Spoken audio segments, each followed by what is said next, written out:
I wanted actual blood sucking. Welcome to an episode of Books That Bite, the series where I tell you if a vampire book I read belongs in your vampire library. I am viciously feral for today's episode because this is the first time ever that I have recorded this style of content or a piece for this series for YouTube. You're welcome. Or maybe you'll hate it. Who knows?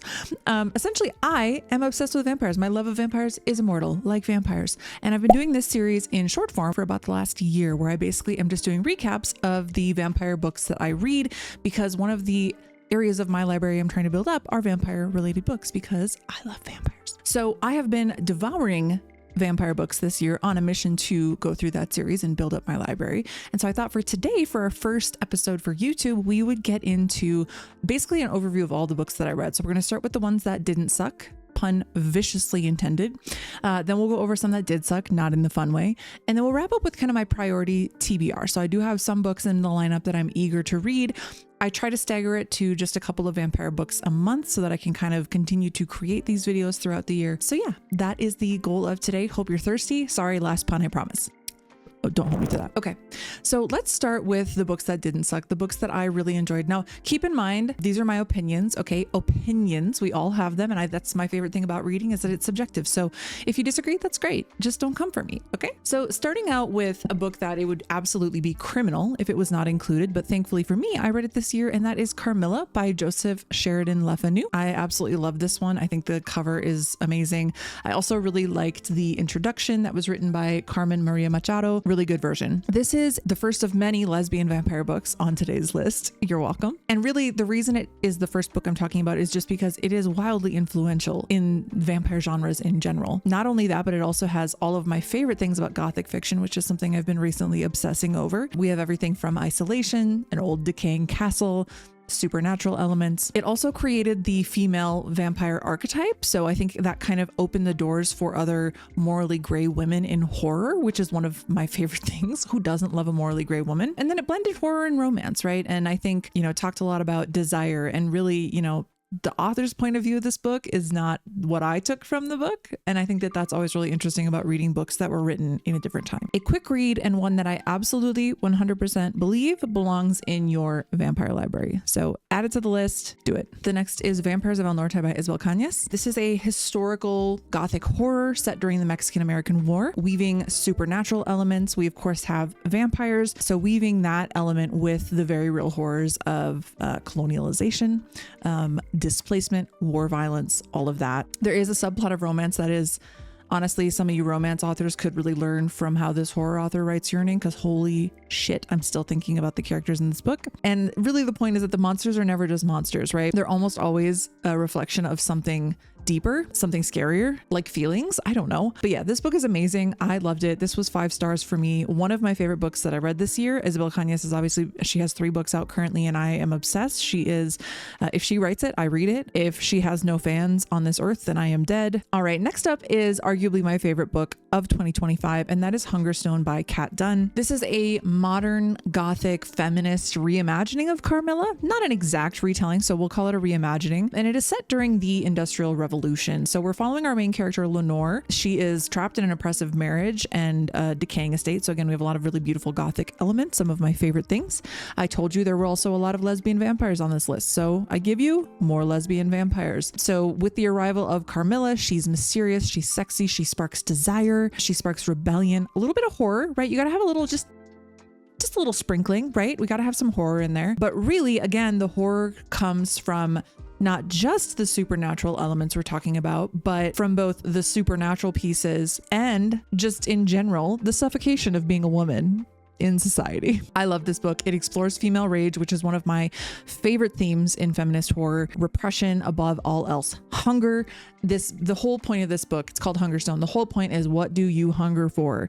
And so it's about her taking control of her life and following her desire and what she's hungry for. Basically just a gothic awakening story disguised as a vampire horror. So all right, the next one is probably one most of you have heard of by this point, and that is A Dowry of Blood by S.T. Gibson. I read this earlier this year. I really like this. It was a fresh take on the story of Dracula and his brides, very queer-centric, like female perspective, which I always can appreciate in a story that was initially very masculine perspective, right? And so it really paints Dracula in a different light.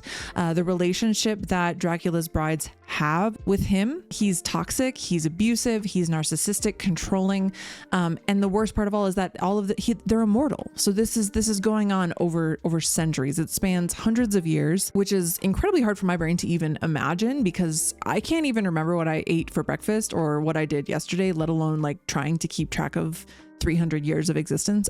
Like, no, thank you. But again, it was beautifully written. It does have just a stunning polyamorous perspective of like found family. I love when polyamory is written in a positive light. Like, I think that that's a really great way to just bring about acceptance for different styles of life. So yeah, I absolutely loved it. It was beautiful. It is really tragic. It's very heavy. So yeah, check your trigger warnings as always. Next on the list is Rachel Harrison. This was it the first book I read of hers or the second? I want to say this was the second book I read of hers. The first one was the werewolf one. So this was the second book I picked up by Rachel Harrison. And as I was reading it, I really don't think I could have told you if I was enjoying it or if I disliked it, because I just like ultimately kind of didn't like the characters. And that's, I think by the end of it, I really was enjoying it. I liked the story. I thought it was really well written. We're following two best friends who are living basically like wildly different lives, but at the end of the day are both like hot messes, essentially. With this one specifically, I want to say there's almost like two metaphors for vampirism, right? There's always a metaphor.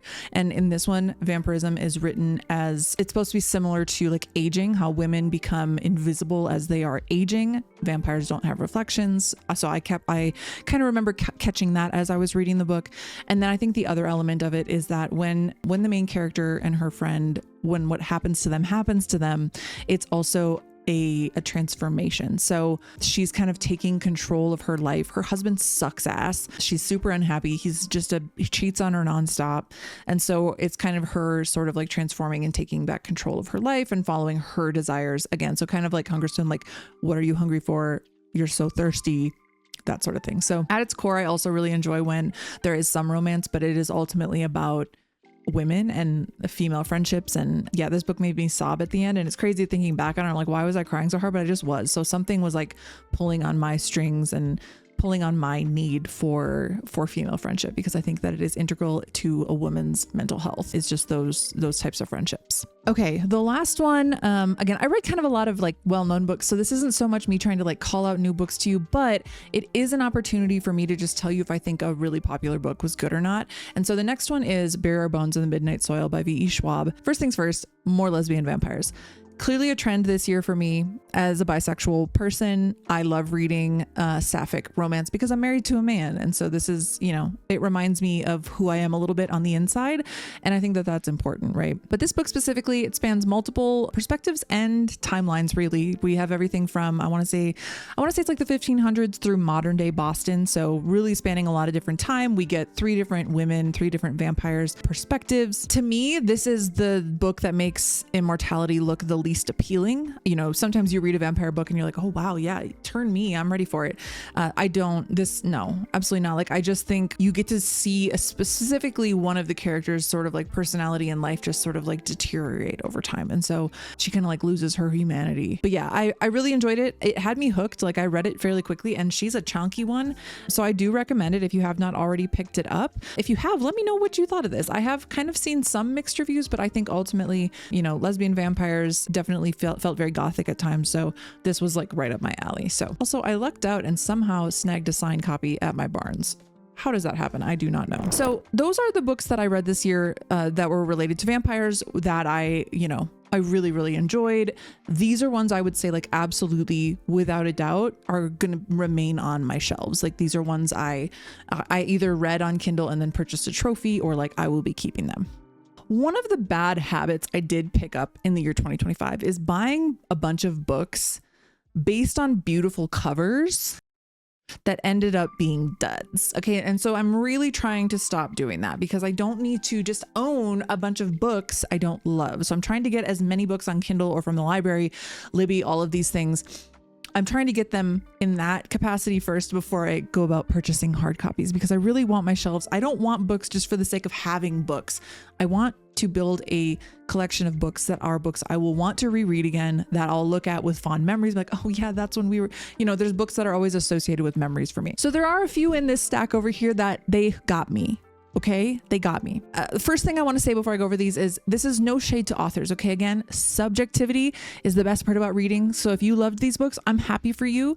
I'm not going to hate on someone for enjoying a book that I did not enjoy. So just throwing that out there. I have also read other books by some of these authors that I enjoyed. So these books were not for me. It is not about the writing or the authors or the book being bad or anything like that. Starting out with one that I bought because the cover is the most beautiful cover I've ever seen in my life. Are you kidding me? It's stunning. The colors are muted, but the red is vibrant. We've got like the gothic, window up in the top with the red. She has like wolves in her hair. It's about Lucy from Dracula. So I knew that it was going to be a Dracula sort of like retelling or reimagining. And so I got sucked in. I really thought I would love it because when you look at this and when you read what it is about, this is up my alley. I should have enjoyed this. Also had multiple timelines, and it was almost like I was split because I really enjoyed the chapters that were from Lucy's perspective. I enjoyed hearing about back in the day. I enjoyed learning about like how she was turned, and I enjoyed reading about some of those chapters. What I didn't enjoy was the main character, like the modern main character. What the heck is her name? I want to say it's like Iris or Irene or something. Iris. Her chapters bored me to death, and she was just a privileged little bitch in my opinion. Like Iris, her family like got rich. She has a lot of family trauma for starters, and like, not gonna hold it against her, but her family is like super wealthy, and due to like an MLM scheme from what I'm remembering. I should also say I DNF'd this at like 40%.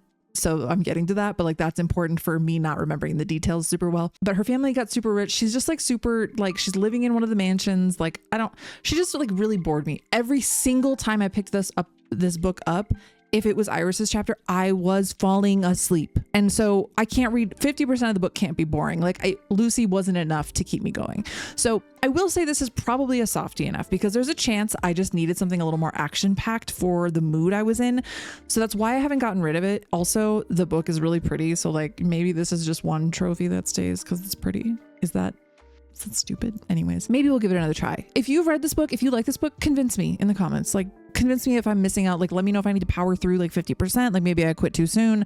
I don't know. I'm always willing to give something another try. But again, I also believe like life is too short to read a book that you're not enjoying. So hence the DNF. Now, right after I DNF'd Lucy Undying, I DNF'd another vampire book because I was like, you know what? That one didn't go well. Let me try out another one. Again, a book that I bought. I DNF'd this very quickly. I think that this author, Octavia Butler was trying to do something with this story. I was initially very excited because this book is about a vampire who awakes in the forest with amnesia. She doesn't remember any of her history. I also was very excited because it's a vampire person of color, trying to read more diversely. And I think, a lot of times vampires are white, and, maybe that's on purpose. The white people can be vampiric, but I ended up getting very uncomfortable with this book. It was due to the fact that she's like in her 50s age-wise, but she is in a very young child's body. I don't remember the exact age. And very quickly at the beginning of the book, spoiler incoming, she has a sexual relationship with a grown man who doesn't know anything about her. And so I just was so uncomfortable with that fact. Like,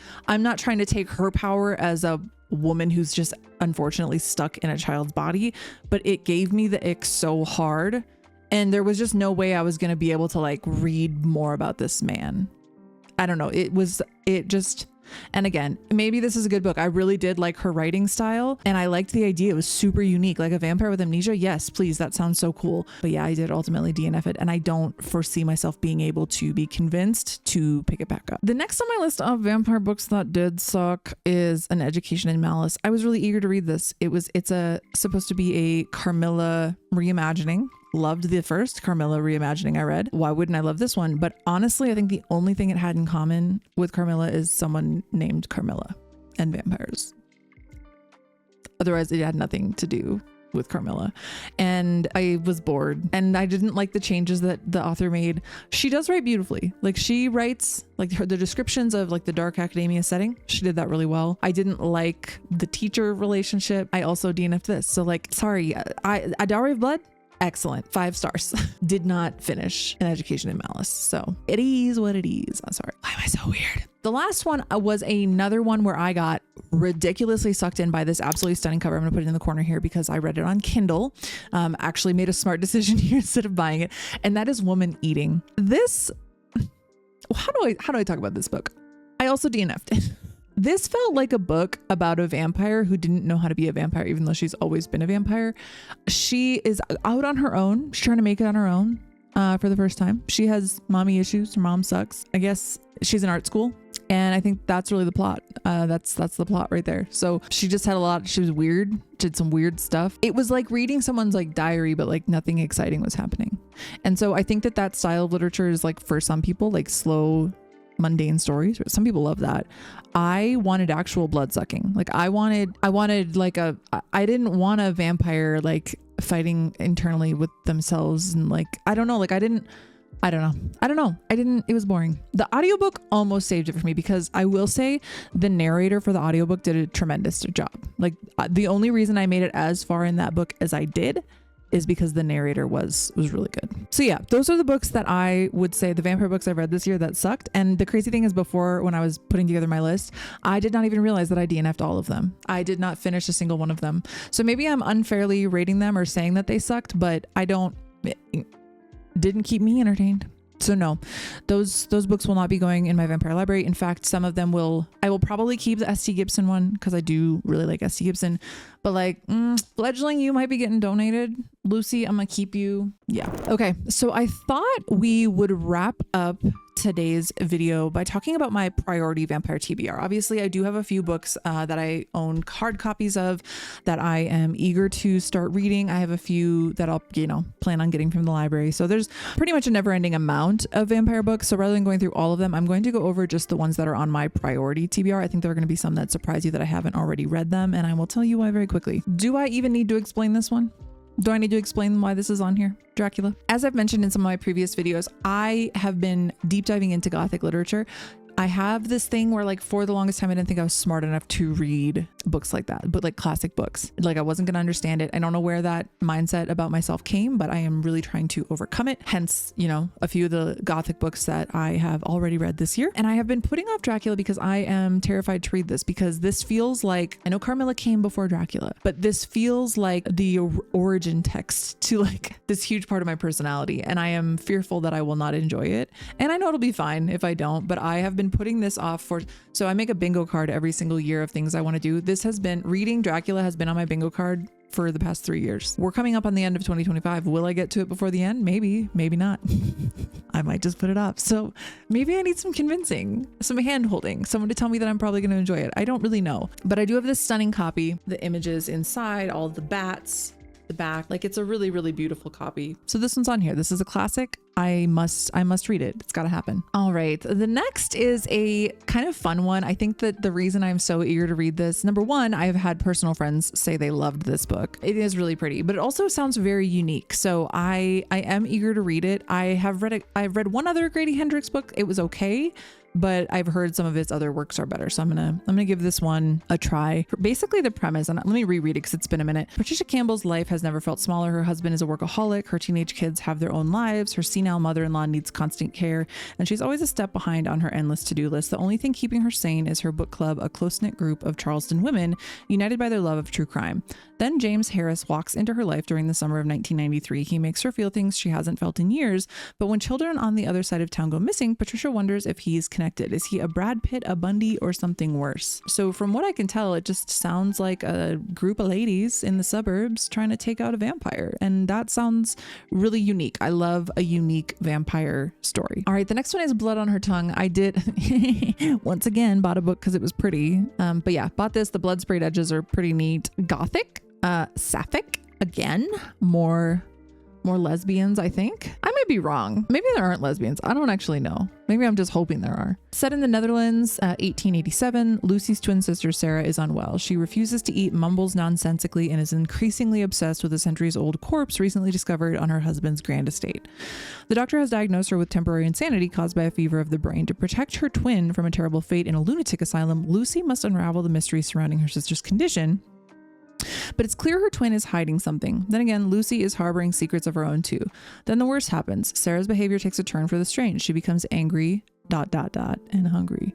Lucy soon comes to suspect that something is trying to possess her beloved sister, or is it madness? As Sarah changes before her very eyes, Lucy must reckon with the dark, monstrous truth or risk losing her forever. So yeah, maybe not lesbians. Sounds cool. Also, I own it, so like, access. The last one is a little bit outside of my typical like horror genre. I do enjoy fantasy. I enjoy dark academia. I don't talk about it a ton on my channels, but I am eager to read Immortal Dark, especially because the second one just came out. I was kind of hesitating on reading it just because I don't love starting a series when only one book is out. It's very hard for me because I'm not going to remember. I'm like a binger. I want to binge a series, but 2 books out, we can do that. So I do have this on there. This one is, like I said, dark academia. Orphaned heiress Kaiden grew up far away from the arcane society she was born into, where human bloodlines gain power through vampire companionship. When her sister June disappears, Kaiden is convinced a vampire stole her, the very vampire bound to their family, the cruel yet captivating Susanos Sagad. Oof, the names are going to be fun for me to pronounce. To find June, Kaiden must infiltrate the elite Uxley University, where she must survive living with Susanos. Don't fight me. Even as he does everything he can to drive her away, it doesn't matter. Susanos' wickedness speaks to Kaiden's own violent nature and tempts her to surrender to a life of darkness. She must find her sister and kill Susanos at all costs. When a murder mirroring June's disappearance shakes the university, Kaiden sinks further into the ruthless underworld of vampires, risking her very soul. There she discovers a centuries-old threat, and June could be at the center of it. To save her sister, Kaiden must bring the university to its knees and either break free from the horrors of her own actions or embrace the dark entanglement of love and the blood it requires. So yeah, another pretty cover. Like, way to go on the covers of books recently. All right, and the last one on my priority TBR is Fragile Animals by Genevieve Jagger. This one is what I'm gonna have to get from the library. I do not own it, but I have it on my TBR and Goodreads, so I'm reading the blurb off of my computer here. When an ex-Catholic woman develops a sexual relationship with a vampire, she is forced to confront the memories that haunt her religious past. Struggling to deal with the familial trauma of her Catholic upbringing, hotel cleaner Noelle travels to the Isle of Butte. There she meets a man who claims to be a vampire, and a relationship blooms between them based solely on confession. But as talk turns sacrilegious and the weather outside grows colder, Noelle struggles to come to terms with her blasphemous sexuality. She becomes hounded by memories of her past, her mother's affair with the local priest, and the part she played in it. It just sounds interesting. I enjoy like religious horror, and when there's like a religious element to horror, I think probably growing up in the church and no longer attending church does that for you. But I'm looking forward to reading that as well. So that is kind of my 2025 recap of the vampire books that I have read this year. I can't wait to see what vampire books come out in 2026. I will have to start doing some research into getting some stuff added to my TBR. Of course, the TBR is never ending, but we just prioritize, right? And I'm a mood reader, so we dive into what we're feeling in the moment. I would love to hear what of these books have you read? Did I get it wrong? Were there any where you're like, girl, that book was not good? Or, did I DNF a book I should have powered through? Let me know in the comments. If this is your first time here, welcome. I'm so happy that you hung out. Please don't forget to like and subscribe. I try to put out 2 videos a week, all related to horror and reading. And yeah, I'm eager to build this community. I know I'm newer, but yeah, agree, disagree, have another recommendation I should add to the 2026 Vampire TBR. Tell me in the comments, and I will see you on the next episode of Books That Bite. Okay, love you, bye.